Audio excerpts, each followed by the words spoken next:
নমামি মুহুর্মুহ। শ্রী শ্রী ঠাকুর, শ্রী শ্রীমা এবং স্বামীজি মহারাজের চরণে ভুলুণ্ঠিত প্রণাম জানাই। এই আশ্রমের সম্পাদক মহারাজ, অন্যান্য সন্ন্যাসী বৃন্দ এবং সমবেত ভক্তমণ্ডলীকেও আমার সশ্রদ্ধ প্রণাম নিবেদন করছি। আজকে আমরা ষোড়শী পূজার তাৎপর্য নিয়ে স্মরণ করব বা অনুধ্যান করব। আপনারা জানেন যে সামনের সোমবার এই বছরের মতে অর্থাৎ বিশুদ্ধ সিদ্ধান্ত পঞ্জিকা মতে ষোড়শী পূজা। এই ষোড়শী পূজা বা ফলহারিণী কালী পূজা যাই বলেন না কেন, সেটি আমাদের আধ্যাত্মিক ইতিহাসে অত্যন্ত একটি গুরুত্বপূর্ণ ঘটনা এবং রামকৃষ্ণ মঠ মিশনের এই পরম্পরাতেও আমরা সকলেই জানি যে ভগবান শ্রীরামকৃষ্ণ পরমহংসদেব শুধু নারীকে সম্মান দিয়েছেন তা নয়, নারীকে মাতৃজ্ঞানে পূজা করে একেবারে তার পায়ে, নিজের সহধর্মিণীর পায়ে তার যে জপের মালা, সাধনার যে ফল, সেটা সমর্পণ করেছিলেন। এবং এই জপের মালাটি পরবর্তীকালে শ্রী শ্রী মা তার অন্যতম স্নেহধন্যা মন্ত্র দীক্ষিতা এবং মায়ের কাছ থেকেই সন্ন্যাস পেয়েছিলেন দুর্গা মা, অর্থাৎ শ্রী শ্রী শারদেশ্বরী আশ্রমের দ্বিতীয় অধ্যক্ষা গৌরীমার পরম্পরায় তাকে এই জপের মালাটি তিনি দিয়েছিলেন। এবং সেই জপমালাটি আমি আগের পর্বে উল্লেখ করেছিলাম যে 30শে মে অক্ষয় তৃতীয়ার দিন সর্বসাধারণের দর্শনের জন্য উন্মুক্ত করা হয়েছিল এই জপের মালাটি। যারা গিয়েছিলেন তারা সেই জপের মালাটি, এটি খুব রেয়ার ঘটনা, ওরা সবসময় ওটি বার করেন না, সিন্ধুকে থাকে, ভল্টে থাকে, কারণ এটি তো দুর্লভ। আধ্যাত্মিক দিক থেকে ঠাকুর নিজে মায়ের কাছে তার সাধনার মালাটি সমর্পণ করেছিলেন। এই ষোড়শী পূজা কিন্তু আসলে ত্রিপুরা সুন্দরীর পূজা এবং রামকৃষ্ণ মঠ মিশনে ওই ষোড়শী পূজার দিনটি একেবারে খুব গভীরভাবে পালন করা হয়। ভগবান শ্রীরামকৃষ্ণ পরমহংসদেবের মূর্তিতেই কালী রূপে পুজো করা হয়। ফলহারিণী কালী পুজোর দিন জ্যৈষ্ঠ মাসের যে অমাবস্যা, সেই অমাবস্যাতেই এই ফলহারিণী কালী পুজো হয়। সারা রাত ব্যাপী এই পুজো হয় এবং পরবর্তীকালে আমাদের রামকৃষ্ণ মঠ মিশনের ম্যানেজার ছিলেন এবং তারও পরে সহসংঘাধ্যক্ষ হয়েছিলেন পরম পূজ্যপাদ শ্রীমৎ স্বামী প্রমেয়ানন্দজি মহারাজ। তিনি এই ঐতিহ্যটাকে বজায় রেখে ওই গর্ভ মন্দিরেই ঠাকুরের মূর্তির পাশে মায়ের মূর্তিকেও, মানে মায়ের যে প্রতিকৃতি, মায়ের যে ছবি, সেই মায়ের ছবিটি এনেও এই ষোড়শী পূজার যে প্রচলনটি করেছিলেন। প্রচলন মানে ঠাকুরেরও পূজা হয়, মায়েরও পুজো হয়, অর্থাৎ মাকেই ষোড়শী রূপে পুজো করা হয়। এই ষোড়শী পুজোর দিনটি একটি অভিনব ঘটনা ছিল। আপনারা প্রত্যেকেই জানেন যে ভগবান শ্রীরামকৃষ্ণ পরমহংসদেব 1872 খ্রিস্টাব্দে, বঙ্গাব্দের হিসাবে 13ই জ্যৈষ্ঠ সন্ধেবেলায় সকলকে আয়োজন করতে বলেছিলেন পূজার এবং ভাগ্নে হৃদয়কে পাঠিয়ে দিয়েছিলেন ভবতারিণীর মন্দিরে পূজা করার জন্য।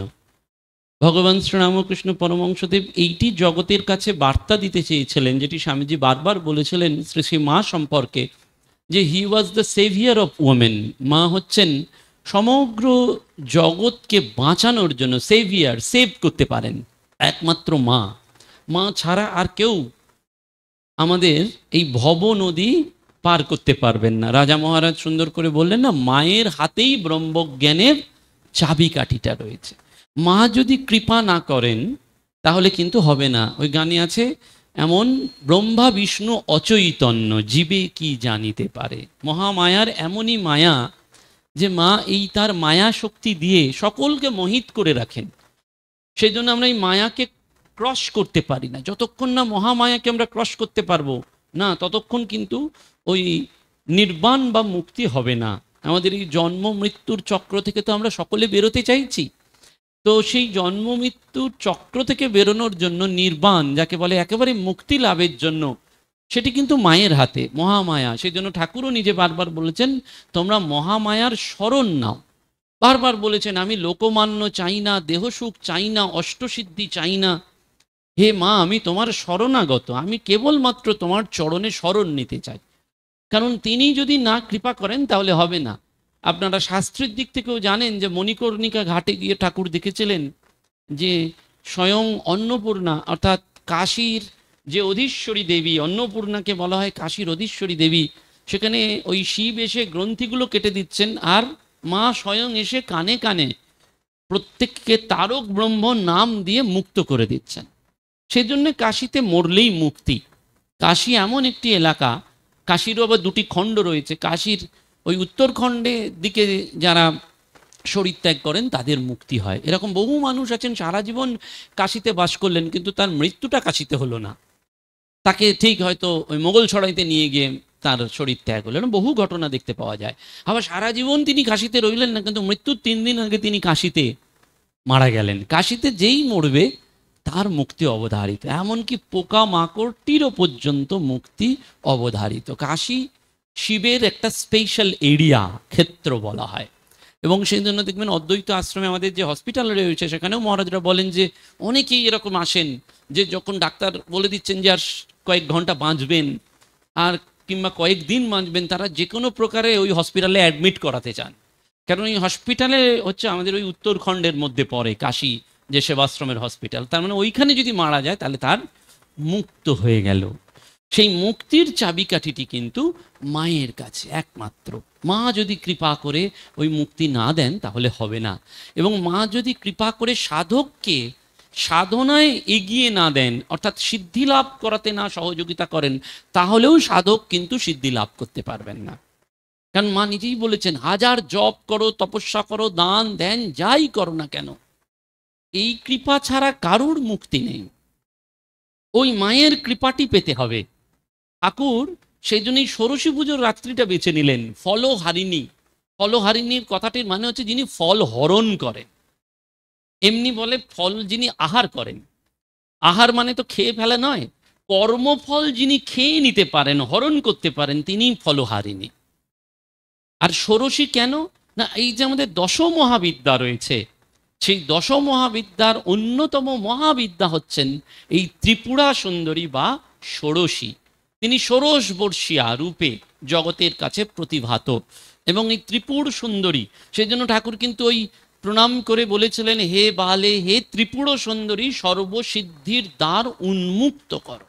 ঠাকুরকে বলতে হয়েছে মায়ের কাছে যে তুমি আমার সর্বসিদ্ধির দ্বার, অর্থাৎ আমি যে সাধন করলাম, যে তপস্যা করলাম, এটা ব্যর্থ হয়ে যাবে তুমি যদি ওই সিদ্ধি লাভের দ্বারটা উন্মুক্ত না করে দাও, অর্থাৎ লক গেট তোমার হাতে। সেজন্য কিন্তু ঠাকুর এই সমস্ত কিছু লীলাটি করলেন। ওই হৃদয়রামকে পাঠিয়ে দিলেন ভবতারিণীর মন্দিরে পূজার জন্য, আর নিজের ঘরে তিনি মায়ের পুজোর আয়োজন করলেন এই ফলহারিণী পূজার রাত্রে। রাত্রি 9 ঘটিকা, কখনো কোনো মতে বলছে ষোড়শ বর্ষিয়া, কেউ কেউ বলছেন একেবারে ওই মায়ের জন্ম তারিখ থেকে দেখলে দেখা যাচ্ছে 18 বা 19 বছর। কিন্তু এটা আপনারা লীলা প্রসঙ্গে সাধক ভাব এই পর্বে শরৎ মহারাজ খুব সুন্দর করে বর্ণনা দিয়েছেন যে ষোড়শ বর্ষিয়া মাকে সেদিন ঠাকুর ডাকলেন। একটা পিঁড়ে ছিল, সেই পিঁড়ের ওপর আলপনা দেওয়া ছিল। ঠাকুর মাকে সেই আলপনার ওপর বসালেন এবং বসানোর পর তিনি মন্ত্রপুত গঙ্গা বাড়ি দ্বারা অঙ্গন্যাস করলেন। অঙ্গন্যাস কেন করতে হয়? পূজায় আছে না এই অং নম খং নম ঘং নম, যেটি বারবার বলে, ওই ন্যাস মানে হচ্ছে ত্যাগ। পূজারীকে বলতে হয় আমি আমার সমস্ত অঙ্গ প্রত্যঙ্গ তোমার কাছে ত্যাগ করলাম।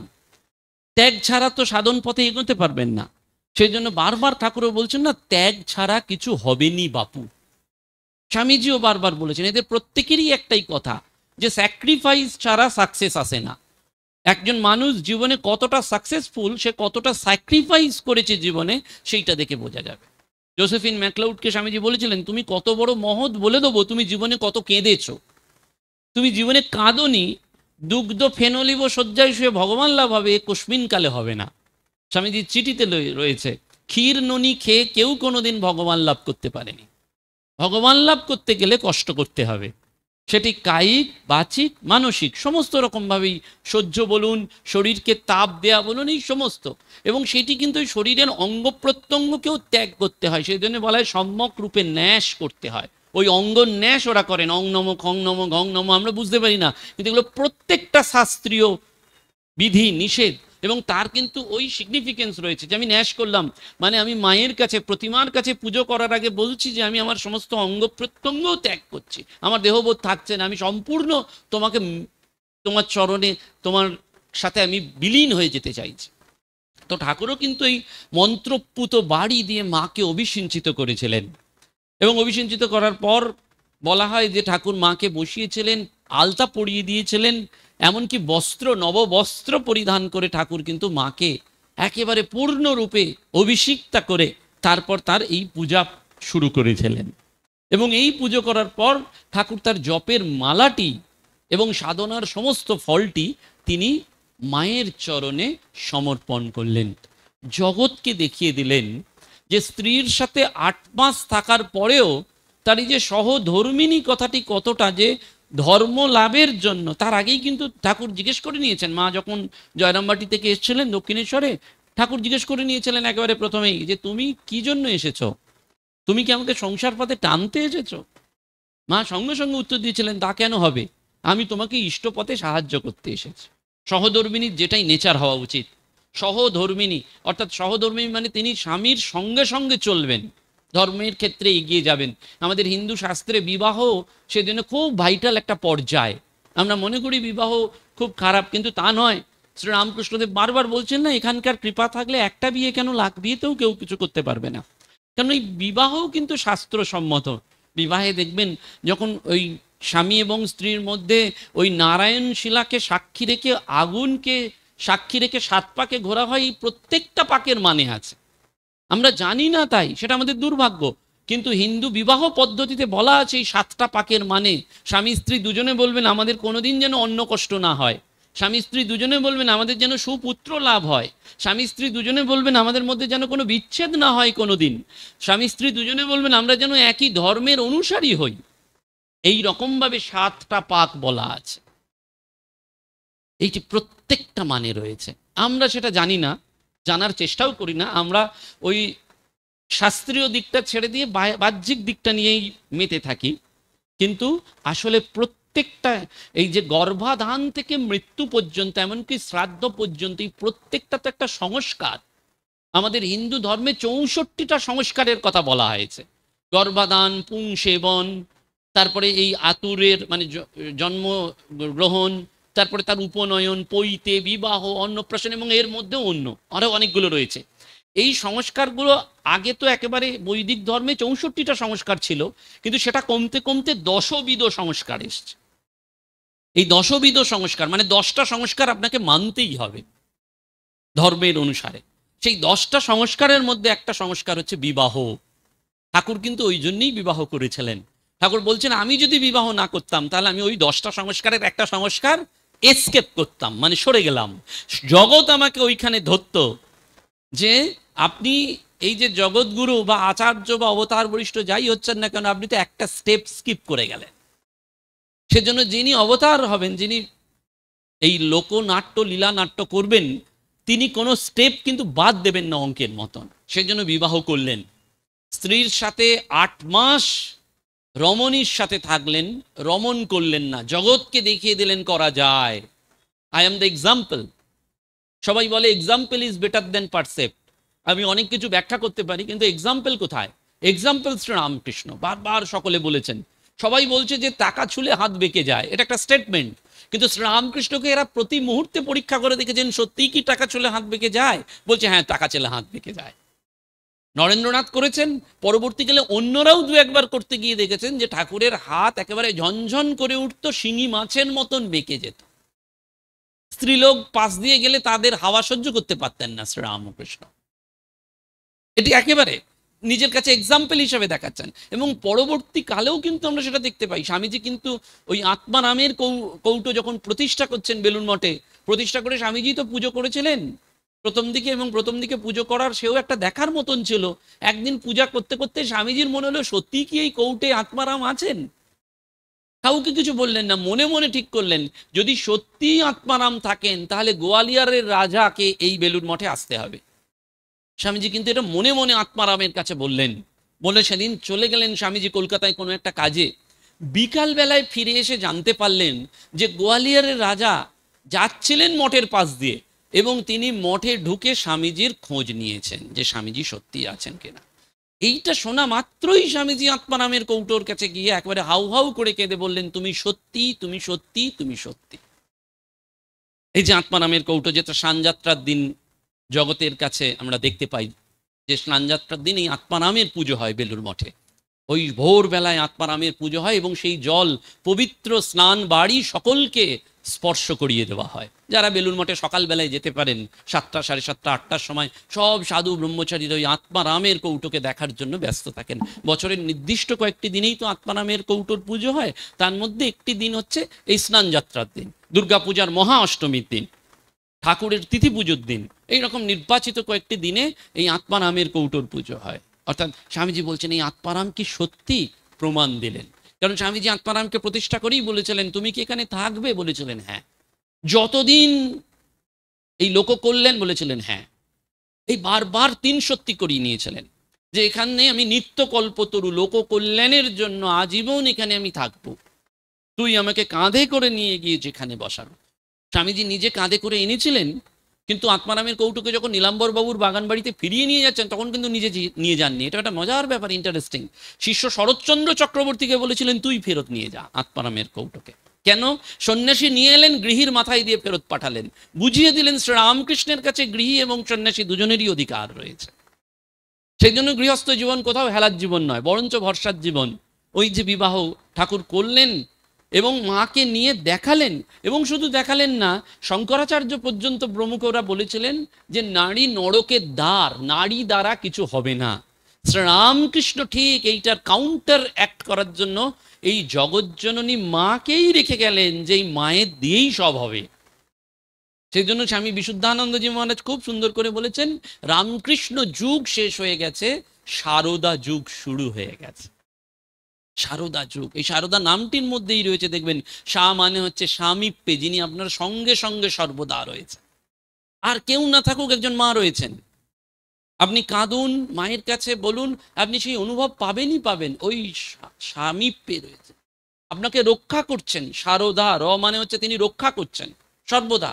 বলছেন বিধির সাধ্য নেই আমার সন্তানকে রসাতলে পাঠায়, কারোর সাধ্য নেই যে রসাতলে পাঠাবে আমার সন্তানকে, ওই রক্ষা করছেন সব সময়। আর দা মানে হচ্ছে দান করছেন। কি দান করছেন? ওই ব্রহ্মজ্ঞানটি দান করছেন। ঠাকুর এটি জানতেন, সেজন্য এই শারদার মধ্যে দিয়ে তিনি অভিষিক্তা করছেন। ষোড়শী পূজা ফলহারিণী, ঠাকুর জানেন যে এই ফল হরণ করবেন যিনি, আমাদের কর্মফলকে যিনি ক্ষয় করে দেবেন, তিনি মা শারদা। এবারে তিনি ত্রিপুরা সুন্দরী হিসাবে রয়েছেন, এবারে তিনি ষোড়শী রূপে রয়েছেন।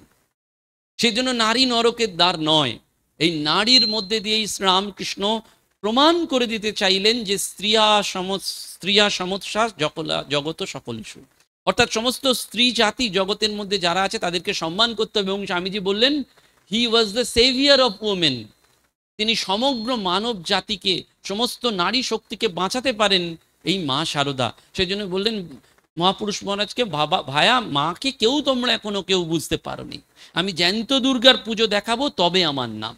মায়ের জন্য মঠ করার জন্য স্বামীজির একেবারে চিন্তা ছিল। শারদা যুগ শুরু হয়ে গেছে, বিশুদ্ধানন্দজি মহারাজ বলছেন। ঠাকুর এই পুজো করলেন এবং তার জপের মালাটি সমর্পণ করলেন। বলছেন কেন কেন এটা করলেন শ্রীরামকৃষ্ণ? বলছেন যে এই যুগাবতার এবারে একটা নারী জাগরণের নতুন রূপ নিলেন, যেটা মার্কেন্ডেয় পুরাণে বলা হয়েছিল। ওই পুরাণে বলা হয়েছিল স্ত্রীয় সমৎসা সকলা জগৎসু, অর্থাৎ সমাজে তখন নারীর অপমান ছিল, নারীর অবহেলা ছিল। বিখ্যাত রবীন্দ্রনাথ ঠাকুরের জীবনীকার এক মহিলা তিনি বলেছেন যে এতটাই নারীদের অপমান ছিল যে আপনারা ভাবতেও পারবেন না। তার নিজের বাবা মারা গেছেন, কিন্তু স্বামী অনুমতি দেননি বলে পিতার শেষ যাত্রায়, শেষ অবস্থায় পিতার মুখটা পর্যন্ত তিনি দেখতে পাননি। এবং সে যুগের নারীদের এই বঞ্চনাটা ছিল, দুপুরবেলায় খাওয়ার পর স্বামীর সামনে চুপ করে দাঁড়িয়ে থাকতে হতো, স্বামী কখন কি আদেশ করবে তিনি শুতে পর্যন্ত পারতেন না। এটা বেশি দিনের ঘটনা নয়। এই চিত্রপট বদলেছেন একমাত্র মা শারদা, এই চিত্রপট বদলেছেন শ্রীরামকৃষ্ণ, এই চিত্রপট বদলেছেন স্বামীজি স্বয়ং। বারবার বলেছেন মেয়েদের দ্বারাও ব্রহ্মবাদিনী হবে, মেয়েরাও ওই গার্গী মৈত্রী অপালার মতন সেই ঋষি হতে পারেন যদি মেয়েরা চান। এবং সেটা বলেই ক্ষান্ত হননি, তার মডেল রেখে দিয়েছেন। কাকে রেখেছেন? শারদা মঠের এই মাতাজিদের দেখুন, তারাই তো ইউনিভার্সিটি চালাচ্ছেন, তারাই কলেজ চালাচ্ছেন, তারাই বই লিখছেন, তারা বেদান্ত চর্চা করছেন, তারা পূজা করছেন, হোম যজ্ঞ আহুতি, মেয়েরাও পারছে পুরুষদের মতন সমান, ইকুয়াল। আগেকার দিনে যেটি বারবার বলে হয়েছিল ডমিনেটিং পুরুষতান্ত্রিক সমাজে, এইটি কিন্তু এই শ্রীরামকৃষ্ণ আসার আগে পর্যন্ত সবাই করে গেছেন। শ্রীরামকৃষ্ণ সেটা করেন। চৈতন্যদেব বিবাহ করেছিলেন, স্ত্রীকে ছেড়ে দিলেন। বুদ্ধদেব বিবাহ করেছিলেন, স্ত্রীকে ছেড়ে দিলেন। রামচন্দ্র স্ত্রীকে নিয়ে গেলেন, কিন্তু সত্য রক্ষা করার পর যেই একটু অপবাদ দেওয়া হলো সীতার নামে, সঙ্গে সঙ্গে অগ্নি পরীক্ষায় পাঠালেন। শ্রীরামকৃষ্ণ এই জায়গায় একেবারে রেয়ার এক্সেপশন সমস্ত মহাপুরুষদের মধ্যে। কোনো ছাড়টার নেই মাকে, বরঞ্চ হৃদয়কে বলছেন ও শারদা সরস্বতী জ্ঞান দিতে এসেছে, ও কি যে সে, ও আমার শক্তি। ও যদি ফোঁস করে তাহলে জেনে রাখিস ব্রহ্মা বিষ্ণু মহেশ্বর তোদের বাঁচাতে পারবে না। এই শ্রীরামকৃষ্ণ মার্কেন্ড পুরাণের কথা দিয়ে বলছেন যে সেই নারী নরকের দ্বার নয়, মোহিনী নয়, ভোগের বস্তু নয়, নারী জননী, নারী নিয়ন্ত্রী রূপে স্বতঃস্ফূর্ত সত্তায় বিরাজিত। এবং মা কালীকে আবাহন করে তিনি এই ষোড়শী পূজাটি করেছিলেন। কেন না ঠাকুর দীর্ঘকাল এই ৬৪ তন্ত্রের সাধনায় উত্তীর্ণ হয়ে সিদ্ধি লাভ করেছিলেন, কিন্তু তার চেয়েও কঠিন ছিল এই সমস্ত সিদ্ধাইটা যতক্ষণ না কালীকুল থেকে শ্রীকুলে যাবে। এটা তন্ত্রের একটা ভাইটাল চ্যাপ্টার, সেটি আমাদের জানতে হবে। বলা হচ্ছে যে তন্ত্রে দু ধরনের কুল আছে, কালীকুল আর শ্রীকুল। কালীকুলের মধ্যে কালী, তারা, বগলা, ধূমাবতী এরা পড়েন, আর শ্রীকুলের মধ্যে পড়েন এই ত্রিপুরা সুন্দরী। সেজন্য তাকে শ্রীবিদ্যা বলা হয়। শ্রী মানে ঐশ্বর্য। আমরা দেখবেন শ্রী মানে সবসময় ঐশ্বর্যের কথা বলি, লক্ষ্মী শ্রী বলি, শ্রী শ্রী শ্রী। এমনকি যদি আপনি মেলান তাহলে দেখবেন রামকৃষ্ণ কথামৃত কি লেখা আছে, শ্রীম কথিত। শ্রী মানে ভগবান, এই শ্রী মানে ঐশ্বর্য, আর ম মানে ভগবান। ওই কথামৃতে কেন শক্তি রয়েছে না, কথামৃত ডাইরেক্ট ঠাকুরের কথা, কথামৃত কেউ লেখে টেকেনি, ওটা আমরা বলি মাস্টারমশাই লিখেছেন, কিন্তু শ্রীরামকৃষ্ণ স্বয়ং এই কথামৃত মাস্টারমশাইকে অবলম্বন করে লিখিয়েছেন। সেজন্য কথামৃত মানে ঠাকুরের ডাইরেক্ট শক্তি রয়েছে। সেজন্য বারবার বলা হয় কথামৃত পড়ো। কেন বলা হয়েছে কথামৃত পাঠেই বা ব্রহ্মজ্ঞান লাভ হবে? কারণ ওটা ভগবানের সাথে ডাইরেক্ট ইন্টারাকশন নের কথা, ভগবানের সাথে সঙ্গে সঙ্গে কথা। প্রাচীন সাধুরা বারবার বলেন তিনটে জিনিস রাখো, গীতা, চণ্ডী আর কথামৃত। কেন না এটা পড়লে যেমন শক্তি, তেমনি এটা সঙ্গে রাখলেও শক্তি। আমাদের পূজ্যপাদ গীতানন্দজি বারবার বলতেন প্রতিদিন চণ্ডী পাঠ করা উচিত। যদি প্রতিদিন চণ্ডী না পারো, অন্তত চণ্ডীর 4টে স্তোত্র প্রতিদিন পাঠ করো, আর শনি মঙ্গলবার পুরো চণ্ডীটা পাঠ করা উচিত। কারণ চণ্ডীর মধ্যে অসাধারণ শক্তি রয়েছে, সমস্ত রোগ হরণ করতে পারে চণ্ডী। চণ্ডীর অর্গলা স্তোত্র কেউ যদি পাঠ করতে করতে সারা শরীরে হাত বোলায়, তাহলে তার রোগ নিমেষের মধ্যে চলে যায়। এগুলো সমস্তই সাধকদের সিদ্ধান্ত। তো এই সাধনকুলে দুটি দিক রয়েছে, একটা কালীকুল আর একটা শ্রীকুল। যারা তন্ত্র সাধনা করেন, তন্ত্র সাধনায় সাধককে সিদ্ধি লাভ করতে গেলে এই কালীকুল থেকে শ্রীকুলে যেতেই হবে। শ্রী মানে ঐশ্বর্য, শ্রী মানে শক্তি। ঠাকুর বলছেন ও কি যে সে, ও আমার শারদা, ও শক্তি। এই শ্রীকুলে যেতেই হবে, ওই ছাড়া কোনো উপায় নেই।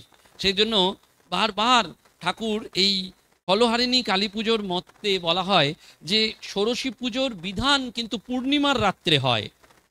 প্রতি পন্মুখ রা কান্ত তিথি মণ্ডল পূজিতা। ষোড়শী পূজা পূর্ণিমায় হয়, কিন্তু বেদে রাত্রিকে অন্ধকার বলেনি, বেদে রাত্রিকে বলেছে জ্যোতিষ স্বরূপ।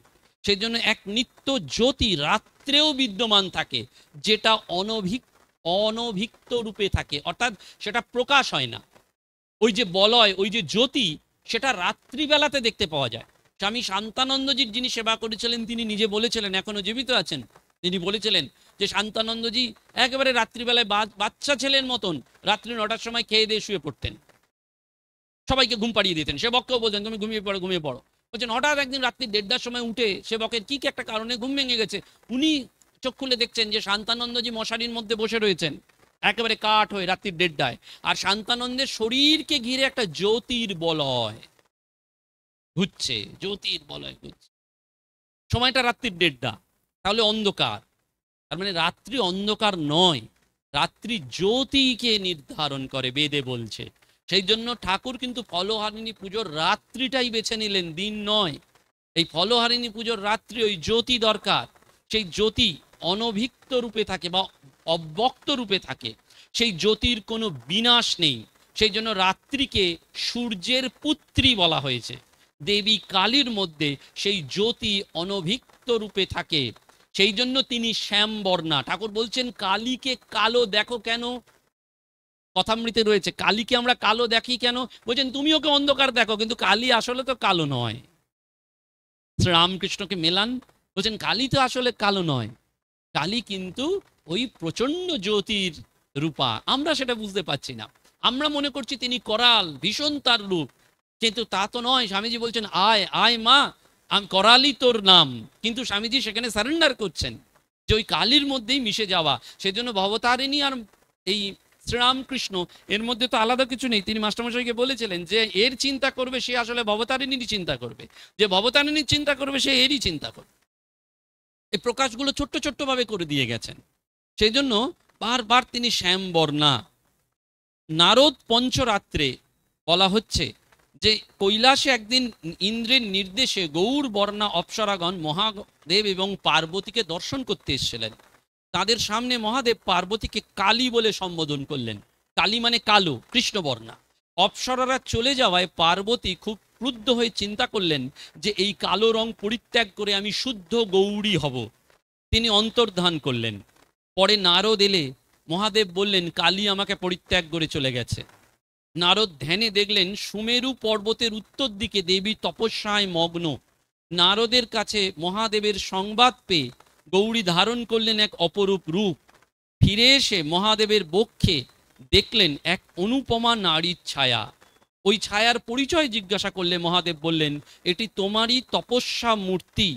যেহেতু ত্রিভুবনে তুমি শ্রেষ্ঠ রূপ ধারণ করেছ, তাই স্বর্গে মর্তে পাতালে তুমি সুন্দরী, পঞ্চমী, শ্রী এবং ত্রিপুরা সুন্দরী রূপে খ্যাতি লাভ করবে। সর্বদা ষোড়শ বর্ষিয়া বলে ষোড়শী নামেও তুমি বিখ্যাত হও। কেন ষোড়শ বর্ষিয়া? না তিনি 16 বছরের। স্বর্গ মর্ত পাতালে তার মতন আর রূপ নেই, সেই জন্য তিনি ত্রিপুর, ত্রি মানে তিনটে পুর, ত্রিপুর, সেই জন্য এই ত্রিপুরা সুন্দরী। এবং তিনি শ্রীবিদ্যার দেবী, সেই জন্য পঞ্চমী শ্রী তুমি সুন্দরী। এই তপস্যাপুত সত্যময় রূপটি হচ্ছে ত্রিপুরা সুন্দরীর। ষোড়শীর আবির্ভাব কাল হচ্ছে দিব্যরাত্রি। জ্যোতিষের মতে, এবার অ্যাস্ট্রোলজি আসছে, জ্যোতিষের মতে এই দিব্যরাত্রি পরে জ্যৈষ্ঠ মাসের শুক্লা দ্বাদশী তিথিতে, শুক্রবারে অথবা রাত্রে যদি একাদশী তিথি পড়ে তাহলে সেটাও দিব্যরাত্রি। সাধকদের কাছে এটি একটি গূঢ় সাধন সংকেত। দিব্যরাত্রিতে আবির্ভাব হলেও তার মধ্যে পুজো হয় পূর্ণিমার রাত্রে, অর্থাৎ দেবীর মধ্যে একটা পরিণতির ভাব রয়েছে। এই ষোড়শী রূপ হচ্ছে কালীর বিপরীত রূপ, নির্বাণ নয়, পূর্ণতার রূপ। সেখানে প্রজ্ঞা, সৌন্দর্য, কৃপা এই তিনটি পরিপূর্ণ রূপে বিকশিত হয়েছে। কালীকুলের পূজক কৌলাচারে দেবীকে আহ্বান করে পুজো নিবেদন করে পুজো সমর্পণ করেন শ্রীকুলের সমচারে। সেই জন্য বারবার শ্রীকুল এবং কালীকুল এটা দুটোই ওই তন্ত্র বা শাক্ত সম্প্রদায়ের দুটো মত। বলা হয়েছে যে অগস্ত্য, দুর্বাসা এবং দত্তাত্রেয় মুনি ঋষিরা এই শ্রীবিদ্যার উপাসক ছিলেন, এবং দাক্ষিণাত্যে এই তন্ত্র সাধনা হচ্ছে কল্পসূত্র সম্মত। দুটি কুলের দুই দেবীর প্রকৃতিও আলাদা। কালী, তারা, রক্তকালী, ভুবনেশ্বরী, ত্রিপুটা, তরিতা, দুর্গা এরা হচ্ছেন কালীকুলের দেবী। আর শ্রীকুলের দেবী হচ্ছেন ত্রিপুরা সুন্দরী, ভৈরবী, বগলা, কমলা, ধূমাবতী, মাতঙ্গী, মহাবিদ্যা এবং স্বপ্নাবতী। এদের মধ্যে এই কালীকুলের যারা, অর্থাৎ যারা কালী সাধনা করলেন, দেখুন ঠাকুর ভৈরবীর কাছ থেকে তন্ত্র সাধনা করলেন, অর্থাৎ কালী সাধনা করলেন। এই কালী, তারা, বগলা এইসব হলো, বামাখ্যাপাও তাতে সিদ্ধ ছিলেন। কিন্তু কালীকুল থেকে শ্রীকুল যেতে গেলে অর্থাৎ শ্রীবিদ্যা সাধন না করলে হবে না। সেই জন্য ঠাকুর এই ষোড়শী পূজাকে বেছে নিলেন, এবং সেই ষোড়শী পূজার তপ্ত গৌরী বর্ণা, তার অদ্ভুত রূপ, অদ্ভুত জ্যোতি, ওই রাত্রেই তার পুজো হবে। এবং ত্রিপুর সুন্দরী দেবীকে বলা হয়েছে বাগীশ্বরী, সরস্বতী, জ্ঞানদায়িনী, মোক্ষরূপিণী। তার মানে ত্রিপুরা সুন্দরী যদি সরস্বতী হয়, ঠাকুর কি মেলালেন? ও শারদা, ও সরস্বতী, ও জ্ঞান দিতে এসেছে। তার মানে মা শারদাই ত্রিপুরা সুন্দরী। সেই জন্য ঠাকুর কিন্তু এই পুজোটা বেছে নিলেন মায়ের জন্য, এবং তিনি কামকলা অর্থাৎ মহামন্ত্র সকলের বীজ, অক্ষর রূপিণী, ক্রিয়াশক্তি কামপ্রদা এবং দেবী শক্তি বীজাত্মক পরাশক্তি। এখানে একটু টুইস্ট আছে। আপনারা মন্ত্র, আমরা যারা দীক্ষা লাভ করেছি প্রত্যেকেই জানেন আমাদের মন্ত্র সকলেরই প্রায় এক, কিন্তু তফাৎ একটা জায়গাতেই আছে, সেটা হচ্ছে বীজ। বীজটা গুরু যোগ করে দেন। এই বীজটা হচ্ছে শক্তি মন্ত্র। যদি বীজ মন্ত্র না থাকে তাহলে সে শক্তি, কুলকুণ্ডলিনী শক্তিকে জাগরণ করতে পারবে না। এখন এই কুলকুণ্ডলিনী শক্তি আমাদের মেরুদণ্ডের একেবারে নিচে থাকে সাপের মতন। সাধন বলুন, ধ্যান জপের দ্বারা এই কুলকুণ্ডলিনী শক্তিকেই সহস্রারে নিয়ে যেতে হয়। যে সাধক যেটা যেভাবে পারেন, অর্থাৎ আমাদের ক্ষেত্রে এই গৃহস্থ সাধু নির্বিশেষে সবারই ওই প্রচেষ্টা যে ওই সাপটা যেটা ফনা রয়েছে তার ফনা খুলিয়ে তুলতে হবে। সেটাই তো ধ্যান জপের উদ্দেশ্য। ধ্যান জপের উদ্দেশ্য তার অন্য কিছুই নয়, ওই ওই ওই কুলকুণ্ডলিনী শক্তির জাগরণ। ঠাকুর এবারে এসেই ছিলেন। সেই জন্য দেখবেন আমাদের প্রত্যেকের দীক্ষা মন্ত্রে একটা শক্তি বীজ যোগ করা আছে। সেটা গুরুরাই বলে দেন তার মানে। গুরুরা যেদিন দীক্ষা দেন, গুরু মহারাজরা, তারাই সেই মানেটা পুরো বলে দেন, এবং এই মানেটা কিন্তু অদ্ভুত রূপে রয়েছে। সেখানে শক্তি বীজও রয়েছে এবং নির্গুণ নিরাকারের বীজও রয়েছে। সবটা আমাদের এই রামকৃষ্ণ মন্ত্রে দেওয়া রয়েছে, বা সারদা মন্ত্রে, যে যাই মন্ত্রে পান। কেন না বলছেন এই দেবী হচ্ছেন শক্তি বীজাত্মক পরাশক্তি, অর্থাৎ দেবী শুধুমাত্র সরস্বতী নন, তিনি কামকলারও যেমন রূপক তেমনি শক্তি বীজাত্মক। এই জগতে তিনটে জিনিস দরকার হয়, একটা জ্ঞান, একটা ইচ্ছা, একটা ক্রিয়া।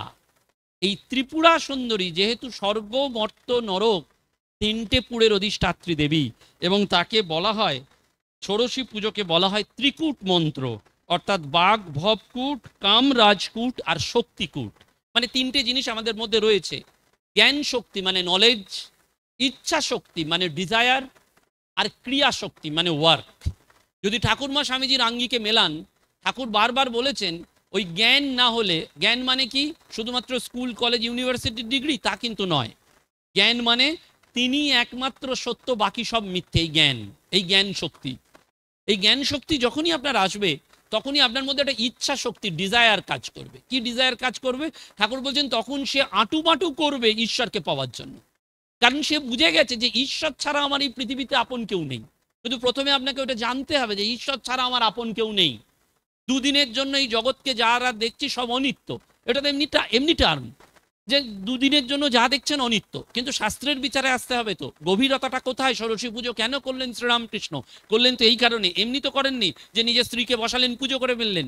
এর মধ্যে তো একটা ইনার সিগনিফিকেন্স রয়েছে শাস্ত্রের দিক থেকে। এই জগৎ অনিত্য, এই জ্ঞানটা লাভ করতে হবে। সেই জন্য মাস্টারমশাইকে বলছেন কথামৃতে, আর তুমি বুঝি খুব জ্ঞানী, ঈশ্বর লাভ যতক্ষণ না হবে ততক্ষণ তার জ্ঞান হয়নি। এই জ্ঞানটা তোমাকে রাখতে হবে। যদি জ্ঞানটা হয় তাহলে তুমি কি করবে? তোমার মধ্যে একটা ইচ্ছা আসবে। কি ইচ্ছা আসবে? মাস্টারমশাই স্কুলে 1 ঘন্টার সুযোগ পেলেই দক্ষিণেশ্বরে চলে যেতেন, ছুটির দিন পড়লেই দক্ষিণেশ্বরে চলে যেতেন। কেন? তার মনে সেই ইচ্ছাটা জেগেছিল, ডিজায়ার, ভগবানকে পাওয়ার ইচ্ছা। আমরা জগতে সবকিছু পেতে ইচ্ছা করি, কিন্তু ভগবানকে পাওয়ার আমাদের ইচ্ছা নেই। সেই জন্য ভগবান লাভ আমাদের হয় না। আমরা ভগবান লাভটাকে সেকেন্ডারি করি, বাকি সবটাকে প্রাইমারি করি। কিন্তু এটা ঘোরাতে হবে। শ্রীরামকৃষ্ণ বলছেন তুমি যদি জেনে যাও তাহলে তুমি আর থাকতে পারবে না, তোমার মনটা আর আঁটুপাঁটু করবে। খুব সুন্দর উদাহরণ দিয়েছিলেন যে পাশের ঘরে গল্প করছে দুজন, এ যে ওই ঘরে না অনেক ধনরত্ন আছে, আর যে চোর সে শুয়ে আছে, সে সব সময় তার মন ঘুমোতে পারছে না। সে সবসময় ভাবছে আমাকে ওই ধনরত্নটা কখন এই লোক দুটো সরে যাবে, আমি গিয়ে চুরি করবো। যদি সত্যি সত্যি সে জেনে যায়, একেবারে যদি সত্যি সত্যি, সেই জন্য ঠাকুর বলেছেন যার ব্রহ্মজ্ঞান হয়েছে তার বেতালে পা পড়বে না। অদ্বৈত জ্ঞান আঁচলে বেঁধে যা ইচ্ছা কাজ করে, এই কারণটা বলেছেন। তার মানে সে কিন্তু ঝাঁপিয়ে পড়বে এটা পাওয়ার জন্য, মানে ইচ্ছা করবে। আর যখনই আপনার মধ্যে ইচ্ছা আসবে, ডিজায়ারটা আসবে, you go to work, action. কারণ যা কিছু আমরা করি তার পেছনে কিন্তু মূলটা হচ্ছে ইচ্ছা। সেজন্য বেদান্তে বলে কর্মকে আপনি কখনো কাটতে পারবেন না। কেন কাটতে পারবেন না? কর্ম মেথড নয়, কর্ম চিত্ত শুদ্ধির উপায়। বারবার শাস্ত্রে বলেছে, স্বামীজি বলেছেন সেবা দ্বারা যদি সত্যি ভগবান লাভ হতো তাহলে তো সবাই এত এত সেবা করছেন, ভগবান লাভ হয়ে যেত। সেবা দ্বারা কখনো ভগবান লাভ হবে না, কিন্তু সেবা দ্বারা কি হবে? চিত্ত শুদ্ধি হবে, পিউরিফিকেশন অফ মাইন্ড হবে। তার জন্য সেবা করতে হবে। সেবা হচ্ছে একটা ওয়ার্ক। এই ওয়ার্কের দ্বারা কি হবে, আপনার মনের ওই ডিজায়ারটা কমবে। ওই ডিজায়ারটা যখন কমবে তখন আপনি অ্যাবসলিউট জ্ঞানে পড়ে যাবেন, চলে যাবেন। সেই জন্য বলছে এই ত্রিপুরা সুন্দরী মানে ত্রিকূট মন্ত্র, এটা একটা ত্রিযন্ত্র। এই ত্রিযন্ত্র শঙ্করাচার্য শৃঙ্গেরি মঠে করেছিলেন। আমাদের রামকৃষ্ণ মঠ মিশন ওই শৃঙ্গেরি মঠকেই ফলো করে, কামাক্ষী পুজো করে। আমাদের অধিদেবতা হচ্ছেন কামাক্ষী। এই কামাক্ষীকে ষোড়শী, এই কামাক্ষীকে এই ত্রিপুরা সুন্দরী, এই কামাক্ষীকে এই ফলহারিণী, সবটা হচ্ছে এই মিলিয়ে যাচ্ছে কোথাও একটা। এই ত্রিপুট যন্ত্র হচ্ছে একটা বাঘ ভৈরব, একটা কামরাজ, একটা ক্রিয়া। কাম মানে সেক্স নয়, কাম মানে ডিজায়ার, বাসনা। ভগবান লাভের জন্য ব্যাকুলতা হয়েছে কি, রামকৃষ্ণ বলছেন প্রাণ আটুমাটু করছে কি, গামছা নিংড়ানোর মতন মনটা ছটপট করছে কি। উপমা দিয়ে বলছেন যে যিশু এক শিষ্যকে জলের চুবিয়ে দিল, যখন তুললো গুরু তখন বলছেন শিষ্যকে তোমার কি অবস্থা হচ্ছে, বলছে আমার প্রাণ আটুমাটু করছে, দম বন্ধ হয়ে যাচ্ছে। বলছে ওই রকম অবস্থা যখন ভগবান লাভের জন্য হবে তখন তুমি ভগবান লাভ করার জন্য ঝাঁপিয়ে পড়বে। তার মানে ওয়ার্ক ডান হবে যদি তোমার মনের ইচ্ছা হয়। সেই জন্য বেদান্ত খুব সুন্দর করে বলে, বেদান্ত একেবারে পরিষ্কার, লজিক্যাল, সাইন্টিফিক, যে আপনি কর্মফল আটকাতে পারবেন না। আপনি এই পেপার ওয়েটটা এখান থেকে ওখানে সরালেন, এটা একটা ওয়ার্ক ডান হলো। যদি ওয়ার্ক ডান হয় তাহলে তার কার্যকারণ অবশ্যই থাকবে, কিন্তু সেই কার্যকারণটা কি, আপনি একটা পেপার ওয়ার্ক এখান থেকে এদিকে সরালেন, একটা কর্মফল হয়েই গেছে, সেই কর্মফল আপনি কাটতে পারবেন না। কর্মটা করে ফেলেছেন সেটাকেও কাটতে পারবেন না। কিন্তু পেপার ওয়েটটা ওঠার আগে আপনার মনে একটা চিন্তা উঠেছিল যেটা আমি সরাবো না সরাবো না, এটাকে আমি মারবো না মারবো না, আসলটা ওই জায়গায়। আপনারা এই ঘটনা মেলাতে পারেন। বলরাম বাবু যখন পরম বৈষ্ণব ধ্যান করতে বসেছেন তখন গায়ে মশা বসেছে। বলরাম বাবুর মনে দ্বন্দ্ব, মশাটা মারবো না, কারণ যদি বৈষ্ণব হন তাহলে মশা মেরে দিলে জীব হত্যা হয়ে যাবে, আর জীব হত্যা করা মহাপাপ। বলরাম বাবু কাকে জিজ্ঞেস করবেন, দৌড়েছেন শ্রীরামকৃষ্ণের কাছে দক্ষিণেশ্বরে। ঠাকুর ছোট খাটের নিচে সেইখানে বসে ছাড় পোকা মারছেন। বলরাম বাবু দরজায় দাঁড়িয়ে আছেন, ঠাকুরকে জিজ্ঞেস করবেন, কিন্তু জিজ্ঞেস করবেন কি, দরজা দিয়ে ঢোকার আগেই দেখছেন শ্রীরামকৃষ্ণ বসে বসে ছাড় পোকা মারছেন। বলরাম বাবুর দিকে তাকিয়ে বললেন, কি বলরাম, কি দেখছো? বলরাম বাবুর মনে আসছে মশা মারবো কিনা, ঠাকুর ছাড় পোকা মারছে। ও বেরিয়ে এসে বললেন, বলরাম, ঈশ্বর লাভের জন্য যদি তোমাকে মারতে হয় মেরে দাও, কিন্তু তারপরে আর ভণ্ডামিটি করো না। ওই তুমি ঈশ্বর লাভের জন্য ছাড় পোকা মারলে, তারপর জব করতে বসে তোমার মন জগতে ঘুরে বেড়াচ্ছে, তাহলে গন্ডগোল হয়ে যাবে। সেই জন্য মনটিকে আগে রিফাইন করো, আগে মাইন্ড। সেই জন্য বারবার বলছে মনটাকে যে জয় করতে পেরেছে, বুদ্ধদেবের কথা, the hardest enemy is your mind. তোমার সব থেকে ভয়ঙ্কর শত্রুটা তোমার মন, সে দৌড়ে বেড়াচ্ছে। তুমি সবকিছুর সাথে যুদ্ধ করে পারবে, রিপুর সাথে যুদ্ধ করে পারবে না। যত যুদ্ধ করতে যাবে ও তত তোমাকে ডমিনেট করবে। সেই জন্য ওর কাছে সারেন্ডার করো, বাবা ছেড়ে দাও ছেড়ে দাও ছেড়ে দাও। রামকৃষ্ণের জীবনেই হয়েছিল, আপনারা জানেন। ঠাকুর একদিন মনে করলেন যে আমি কাম শক্তিকে জয় করে ফেলেছি। যেই সেদিন বসলেন এমন তোড়ে কাম এলো, অবতার অবতার বরিষ্ঠ ভগবানের বাবা সব করছেন আমাদের দেখানোর জন্য, লীলাটা করছেন আমাদের দেখানোর জন্য। আমরা অনেক সময় মনে করি আমার শরীর থেকে সব চলে টলে গেছে, বাবা কাম টাম চলে গেছে। শ্রীরামকৃষ্ণ ভেবেছেন এমন কাম এলো, হুড়ুর করে রাখতে পারছেন না, মায়ের কাছে গিয়ে বলছেন, মা তুই একই করলি, আমি গলায় ছুরি দেবো। দেখাচ্ছেন, বুঝিয়ে দিচ্ছেন অত সোজা নয়, জয় করাটা এত সোজা নয়। ওই জন্য তিনি কামরাজ রূপে রয়েছেন, তিনি বাঘ বৈভব রূপে রয়েছেন, তিনি ক্রিয়া শক্তি রূপে রয়েছেন। ত্রিপুরা সুন্দরী বলছেন, এই ত্রিপুরা সুন্দরী পুজো অষ্টম শতকে আচার্য শঙ্করের আবির্ভাব, তিনিও এটি করেছিলেন। তিনি কোথায় করলেন, ত্রিপুরা সুন্দরী কোথা থেকে এলো অষ্টম শতকে? না, ওই শঙ্করাচার্য সমস্ত কিছু অদ্বৈত বেদান্তে সবাইকে কেটে দিয়েছিলেন, আপনারা জানেন, যুক্তি তর্কে। কিন্তু এক জায়গায় গিয়ে হেরে গিয়েছিলেন। কার কাছে? মণ্ডন মিশ্রের কাছে। মণ্ডন মিশ্র বলেছিলেন, আমাকে আপনি যুদ্ধে যদি পরাজিত করতে পারেন, তর্ক যুদ্ধে, তবেই অদ্বৈত বেদান্ত প্রতিষ্ঠা হবে। মণ্ডন মিশ্র কিন্তু বলেছিলেন, এই তর্কের মধ্যস্থতা করেছিলেন তার পত্নী উভয় ভারতী, অসাধারণ বাগ্মী ছিলেন সে যুগে। এই মণ্ডন মিশ্র তখন বলছেন যে আমি তো শাস্ত্রজ্ঞানে পরাজিত হলেও আমার স্ত্রীকে পরাজিত করতে হবে। এই উভয় ভারতীকে কিন্তু শঙ্করাচার্য পরাজিত করতে পারেননি। স্বামীর পরাজয়ের পর তিনি দেহত্যাগে যোগ বলে শরীর ত্যাগ করার জন্য প্রস্তুত হন। আচার্য শঙ্কর তখন তাকে বলেছিলেন ওই উভয় ভারতীকে, মা আপনি সাক্ষাৎ সরস্বতী, আপনি যদি দেহত্যাগ করেন তাহলে ব্রহ্মবিদ্যা লুপ্ত হয়ে যাবে, তাই আপনাকে আমি শ্রীচক্রে প্রতিষ্ঠা করলাম। যারা কামাক্ষী দর্শনে গেছেন শৃঙ্গেরি মঠে, এই শ্রীচক্র দেখা যায়। শ্রীচক্র একটা যন্ত্র, এই যন্ত্র শক্তির স্বরূপা। এই যন্ত্র ওই ত্রিকূট, ওই তার মধ্যে তিনটি রয়েছে, সেই শ্রীবিদ্যা ব্রহ্মবিদ্যা রূপে আজও সেটা সংরক্ষিত হচ্ছে। আচার্য স্বয়ং শৃঙ্গেরি মঠে এই শ্রীচক্র স্থাপন করেন। যোশী মঠ প্রভৃতি আচার্য শঙ্কর প্রতিষ্ঠিত সকল মঠে আজও এই ত্রিপুরা সুন্দরী দেবীরই নিত্য পুজো হয়।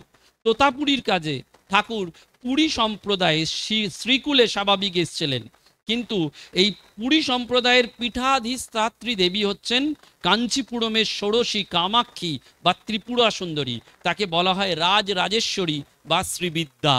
ঠাকুর সেই জন্য ওই পুজোর পরে বলেছিলেন, হে বালে, হে সর্বশক্তির অধীশ্বরী মাতা ত্রিপুরা সুন্দরী, তুমি সর্বসিদ্ধির দ্বার উন্মুক্ত করো। শ্রী শ্রী মায়ের শরীরে অঙ্গ ওই গঙ্গা জল ছেটাতে ছেটাতে বলেছিলেন, ইহার শরীর মনকে পবিত্র করিয়া ইহাতে আবির্ভূত হইয়া সর্বকল্যাণ সাধন করো। অর্থাৎ ঠাকুর নিজে যেমন পূজা করলেন, তেমনি মায়ের মধ্যে দিয়ে এই মাতৃশক্তিকে তিনি উদ্বোধন করে দিলেন, কারণ ঠাকুর জানতেন এ আর এমন কি করেছে, তোমাকে এর চেয়ে বেশি করতে হবে। ঠাকুর চলে যাবেন, কিন্তু ঠাকুর কাকে দিয়ে এই জগতের কাজটা করাবেন? মাকে দিয়ে।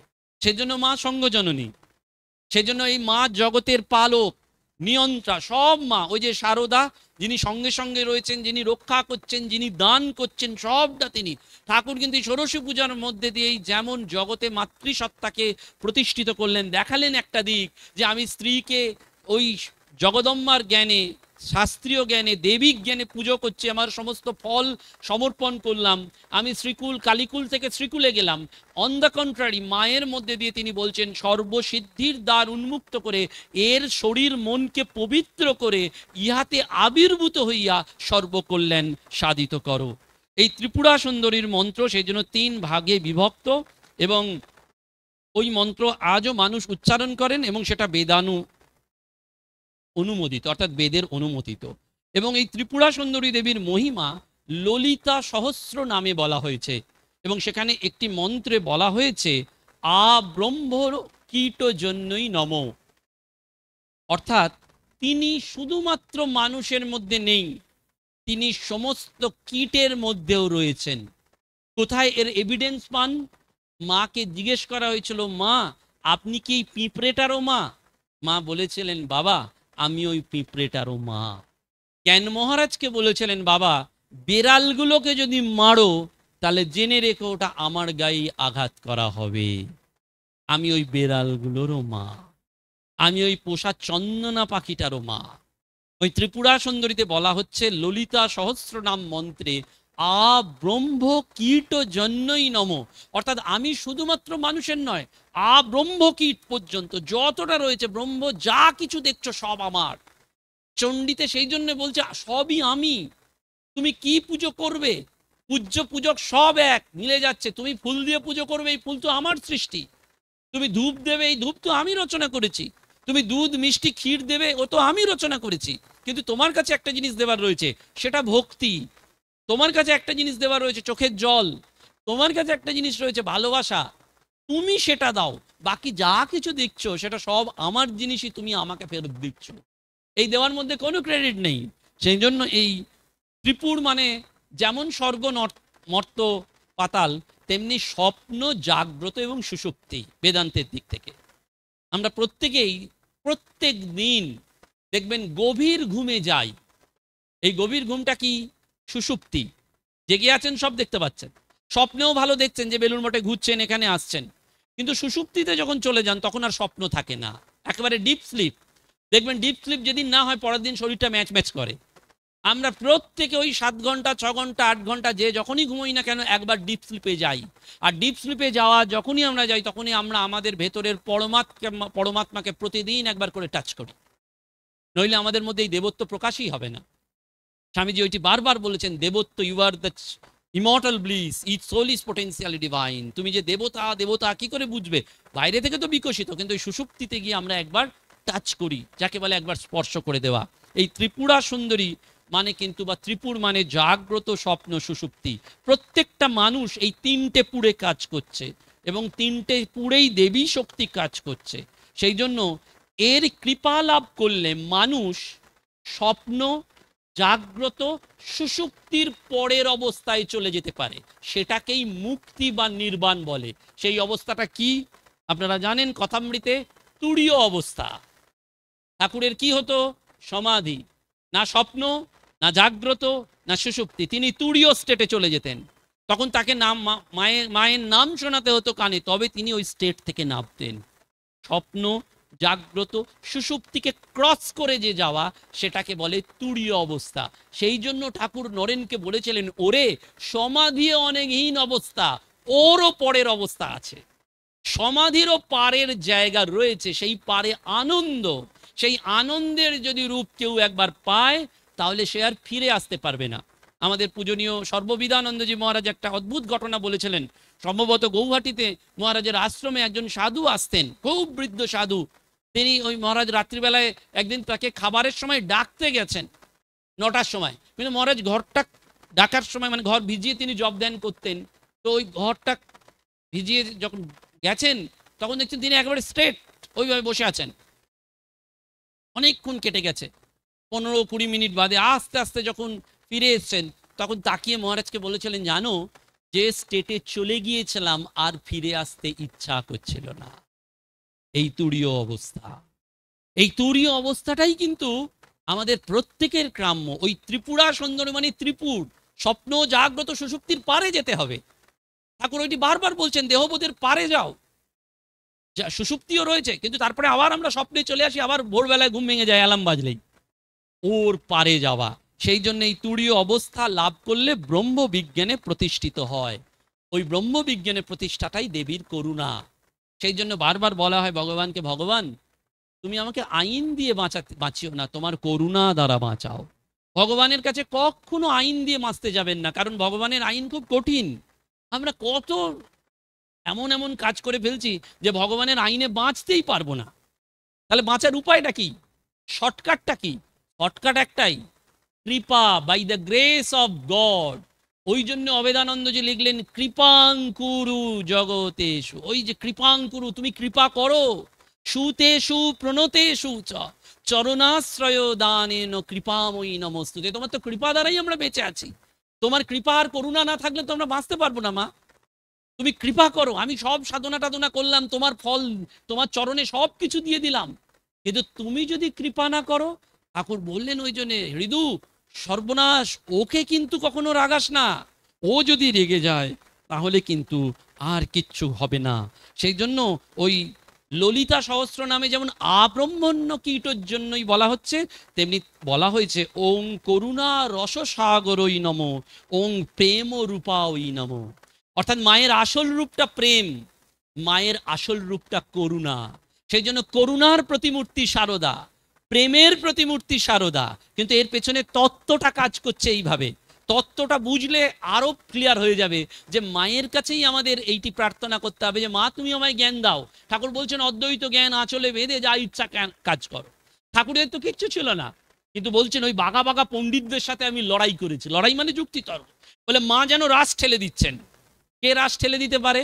মা। কোথা থেকে রাস ঠেলবেন? ওই জ্ঞান রূপে, ওই ক্রিয়া রূপে, ওই শক্তি রূপে। সেজন্য মাই সব। এই জন্যে ঠাকুর এই ফলহারিণী পুজো এবং ষোড়শী পুজো করলেন এবং জগৎকে জানিয়ে দিলেন। শঙ্করাচার্য যেটি করেছিলেন সেই পুরাকালে শ্রীবিদ্যা কামাক্ষী রূপে শৃঙ্গেরি মঠে, উভয় ভারতীকে শরীর চলে যাওয়ার পর শ্রীযন্ত্র প্রতিষ্ঠা করলেন। এবারে শঙ্করাচার্যের কামাক্ষী মঠ হচ্ছে দক্ষিণেশ্বরের সেই ঘর। এবারে আর শৃঙ্গেরি যেতে হবে না, এবারে আর আমাদের ওই দূরে গিয়ে কামাক্ষী শ্রীযন্ত্র দর্শন করতে হবে না। মা শারদার কাছে দাঁড়ালেই আমরা ওই শ্রীযন্ত্রকে দর্শন করতে পারবো। সেই জন্য ঠাকুর শঙ্করাচার্যের মতন এবারে শ্রীবিদ্যা প্রতিষ্ঠা করে দিলেন মা শারদার মধ্যে দিয়ে, এবং জগৎকে জানিয়ে দিলেন ও যে সে নয়, ও শারদা, ও সরস্বতী। সেই জন্য মহাপুরুষ মহারাজ বারবার বলতেন, গিরিশবাবু বলতেন, তোমরা কি মনে করো ঠাকুর কি একটা ঘুঁটে কুরুনির মেয়েকে বিয়ে করেছেন নাকি? ঠাকুর যাকে তাকে বিয়ে করেননি। ওই যে নির্দিষ্ট করে দিয়েছেন যে ওই মুখুজ্জে বাড়ির কোণে কুটো বাঁধা রয়েছে, তোমরা যাকে তাকে খুঁজছো, কিন্তু ও আমার জন্য কুটো বাঁধা রয়েছে। তেমনি মাও দেখিয়ে দিয়েছিলেন ওই সেই যাত্রাপালায় যে তুমি কাকে বিয়ে করবে, ওই ছোট্ট আঙুল দিয়ে দেখিয়ে দিয়েছিলেন ওই ঠাকুরের দিকে ওকে। ইটস এ ডিভাইন প্লে, সব ওখান থেকে ঠিক হয়ে এসছে। এরা শুধু লীলা নাট্যের জন্য আমাদের এটা করিয়ে দিয়ে গেলেন এবং জগৎকে বুঝিয়ে দিলেন যে মা করুণার দ্বারা, প্রেমের দ্বারাই ভক্তকে, সংসারীকে, সাধককে দুঃখের জাল থেকে মুক্ত করেন। সেই জন্য মায়ের কাছে নিদ্রাহীন অবস্থায় রাত্রে প্রার্থনা করতে হয় এবং মাও সেই জন্য রাতের পর রাত না ঘুমিয়ে জপ করেছেন ভগবানের কল্যাণ, মানুষের কল্যাণের জন্য। বলছেন বাবা নাম নেয় কিন্তু কেউ জপ করে না, ওদের হয়ে আমাকেই জপ করতে হয়। সাধক যেমন রাত্রে তার সব ফল দিচ্ছেন, মাও তেমনি। এই দেখুন সাধক আর সাধ্য মিলে যাচ্ছেন কোথাও, ওই এক হয়ে যাচ্ছেন। মাও রাত্রে জপ করছেন, সাধকও জপ করছেন, মিলে যাচ্ছেন। কারণ তিনি প্রেম এবং করুণার দ্বারাই এই শ্রীবিদ্যা রূপে প্রতিষ্ঠিতা হয়েছেন এবং সকলকে ওই সিদ্ধির জায়গায় নিয়ে যাবেন। শ্রী মানে সিদ্ধি, শ্রীবিদ্যা মানে সিদ্ধি, এই সিদ্ধির দিকে আমাদের নিয়ে যাবেন। সেই জন্য বারবার বলছেন এ জন্মে না হোক কোনো একটা জন্মে তো মুক্তি হবে। মায়ের কাছে যখন এসেছ কোনো চিন্তা নেই, মায়ের হাতে খাই পড়ি, মা নিয়েছেন আমার ভার, বড় স্নেহের আধার মা যে আমার, আমি মায়ের, মা আমার, আর কোনো চিন্তা নেই। কিন্তু এইটি বলা হচ্ছে যেটা শুধু বললে হবে না, তুমি গানটা করছো মা আছেন আর আমি আছি, ভাবনা কি আছে আমার। বলছেন সত্যি সত্যি মনে করতে হবে যে মা আমার ভাবনা নিয়েছেন, তাহলে আমার আর ভাবনার দরকার নেই। আমার হয়ে ভাবনাটা মা ভাববেন, আমি কেন ভাবতে যাব? মা তো আমার ভাবনা নিয়েছেন, এটা প্রকৃত ছাড়তে হবে। এবং এই ললিতা দেবীকে বলা হচ্ছে অদ্ভুত চরিত্রা ওই নমো। অর্থাৎ কি, তিনি আব্রহ্মণ্য কীট, সকলের পিঁপড়েরও মা, তিনি প্রেম রূপে, তিনি করুণা রূপে, এবং সবশেষে বলা হচ্ছে অদ্ভুত চরিত্রা ওই নম। মা দেবী। মা যদি দেবী হন তাহলে এই কার ঘর করছেন, নেতা দিচ্ছেন, ভক্তদের খাওয়াচ্ছেন, নলিনীকে বলছেন 36 জাত কোথায়, সবই যে আমার, তাহলে তো দেবী হলে এটা করতে পারবে না। দেবী হলে তো তার ওই অস্ত্র টস্ত্র থাকবে। মা কি দেবী? না, মা তো দেবী নয়, মা তো আমাদের ঘরের মা। আচ্ছা মা কি তাহলে মানবী? আচ্ছা মা যদি মানবী হন তাহলে মা হরিশকে বগলার রূপ দেখাচ্ছেন, কখনো কখনো শিবুদাদাকে বলে দিয়েছেন লোকে যাকে কালী বলে আমি সেই কালী, তাহলে তিনি তো মানবীও নন। তাহলে মা কি? মা দেবীও নন, মা মানবীও নন, মা সেই শক্তি। সেই জন্য অদ্ভুত চরিত্রা ওই নমো। মাকে কেউ কোনোদিন বুঝতে যায়নি, বুঝতে পারবেও না। লাটু মহারাজ যখন বলরাম মন্দিরে আছেন তখন নিজে পায়চারি করছেন আর বলছেন সন্ন্যাসী কো মাতা কো পিতা। সন্ন্যাসীর কোনো মাও নেই, সন্ন্যাসীর কোনো বাবাও নেই। মা বলরাম মন্দিরে ছিলেন, মা যাচ্ছেন জয়রামবাটিতে, মা নেবে সামনে দাঁড়িয়ে বললেন বাবা লাটু, তাহলে কি তুমি আমাকেও মানো না? যেই এটা বললেন লাটু মহারাজ আর যান কোথায়, সঙ্গে সঙ্গে বললেন মায়ের পায়ে গদগদ হয়ে বলছেন মা আপনাকে যদি বাদ দিই তাহলে থাকবো কোথায়? তখন লাটু মহারাজও কাঁদছেন, মাও কাঁদছেন। তখন লাটু মহারাজ নিজের ওই গলার উত্তরীয়টা খুলে মায়ের চোখ মুছে দিচ্ছেন, মা গো বাপের ঘরে যাচ্ছি সেইভাবে কাঁদতে নেই। অদ্ভুত চরিত্রা ওই নম। মা দেবী না মা মানবী, মাকে নির্ণয় করা যাবে না। শুধু ওই মায়ের দিকে তাকিয়ে বসে থাকতে হবে যে তুমি যদি কৃপা না করো তাহলে তোমার স্বরূপ আমরা জানতে পারবো না। শরৎ মহারাজ ওই জন্য বলেছিলেন এত রঙ্গময়ীর রঙ্গ দেখে অবাক হয়েছে। আমি মায়ের সাথে উঠেছি বসেছি রাত দিন, মায়ের ভারী হয়েছি, মায়ের সমস্ত কিছু। বলছেন শরৎ আমার ভারী, শরৎ আমার বাসুকি, শরৎ ছাড়া আমার ভার আর কেউ নিতে পারবে না। কিন্তু তিনি বলছেন এত রঙ্গময়ীর রঙ্গ দেখে অবাক হয়েছি, বিচিত্রতার ভবের খেলা, ভাঙেন গড়েন দুই বেলা, শেষে হার মেনেছি। বলছেন ওকে ধরতেই পারলাম না আমরা। এরকম চরিত্র আর আসবে না। স্বামীজিও সেজন্য বলেছিলেন যে দাদা মা আর আসবেন না, এই মা আর আসবেন না। অদ্ভুত অদ্ভুত এই চরিত্র, ন ভূত ন ভবিষ্যতি। এই মা আগেও হননি, এই মা ভবিষ্যতেও আসবেন না। এই মা অনলি ওয়ান, ইউনিক। সেই জন্য মাও জোর দিয়ে বলেছিলেন দেখাও তো বাবা আমার মতন আর একটা দেখাও, এক সেকেন্ড আর একজন কাউকে দেখাও যে এই মা শারদা যা করে গেল। পারবেন না। কি তার দাম্পত্য জীবন, তার বাল্যলীলা, তার সাধিকার জীবন, তার নহবতের জীবন, তার সঙ্গকে রক্ষা করার জীবন, তার শাসন, তার প্রেম, তার করুণা কোন দিক থেকে? সেই জন্য বলা হচ্ছে মা দেবীও নন, মা মানবীয় নন, মা ওই সেই শ্রীরামকৃষ্ণের মতন একটা ফেনোমেনন, একটা অদ্ভুত ঘটনা। সেই ঘটনার সাক্ষী আমরা হয়ে রয়েছি মায়ের এই লীলা অনুধ্যানের মধ্যে দিয়ে। এবং বারবার মনে রাখতে হবে, এই ষোড়শী পুজোর রাত সাধকের কাছে, আমাদের সকলের কাছে ওই সিদ্ধি লাভের রাত, শ্রীকুলে যাবার রাত।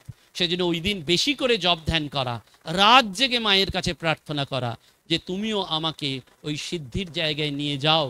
তোমার কৃপা ছাড়া, তোমার করুণা ছাড়া এই জগতে মুক্তি নেই।